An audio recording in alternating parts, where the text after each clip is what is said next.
ఆంధ్రప్రదేశ్లో హైవేలు, జిల్లా, గ్రామీణ రహదారులపై స్పీడ్ బ్రేకర్ల ఏర్పాటుకు సంబంధించి హైకోర్టు కీలక ఆదేశాలు జారీ చేసింది.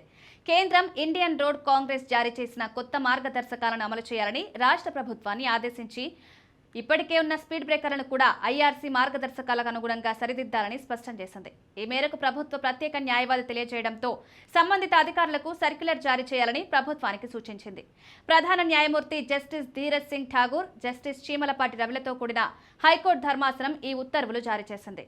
ఈ నెల 6న ఈ ఉత్తర్వులు జారీ చేయగా ఆలస్యంగా వెలుగులోకొచ్చాయి. నిబంధనలకు విరుద్ధంగా స్పీడ్ బ్రేకర్ల ఏర్పాటు వల్ల ప్రమాదాలు జరుగుతున్నాయని న్యాయవాది తాండవ యోగేష్ ఏపీ హైకోర్టులో పిల్ దాఖలు చేశారు. వాటిని తొలగించాలని లేదా ఐఆర్సీ ప్రమాణాలకు అనుగుణంగా సరిదిద్దాలని కోరారు. పిటిషనర్ ప్రభుత్వ ప్రత్యేక న్యాయవాది వాదనల స్పీడ్ బ్రేకర్లపై ఐఆర్సీ కొత్త రూల్స్ ఇచ్చిందని తెలిపారు. తర్వాత ఐఆర్సీ కొత్త మార్గదర్శకాలు తీసుకొచ్చిందని కోర్టు పేర్కొంది. వాటిని అమలు చేయడానికి తగిన చర్యలు తీసుకోవాలని ప్రభుత్వాన్ని ఆదేశించింది. రాష్ట్రంలో తప్పుగా వేసిన స్పీడ్ బ్రేకర్లను సరిచేయాలని కోర్టు ఆదేశించింది. లేదంటే వాటిని తొలగించాలని ఆదేశించింది. ఈ మేరకు ఆర్ఎన్బి చీఫ్ ఇంజనీర్ ఫిబ్రవరిలో మెమో ఇచ్చారని గుర్తు చేసింది.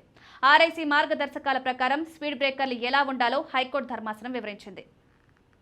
స్పీడ్ బ్రేకర్ యొక్క వెడల్పు 3.7 మీటర్లు ఉండాలి. దానెత్తు 0.1 మీటర్లు అంటే 10 సెంటీమీటర్లు ఉండాలి.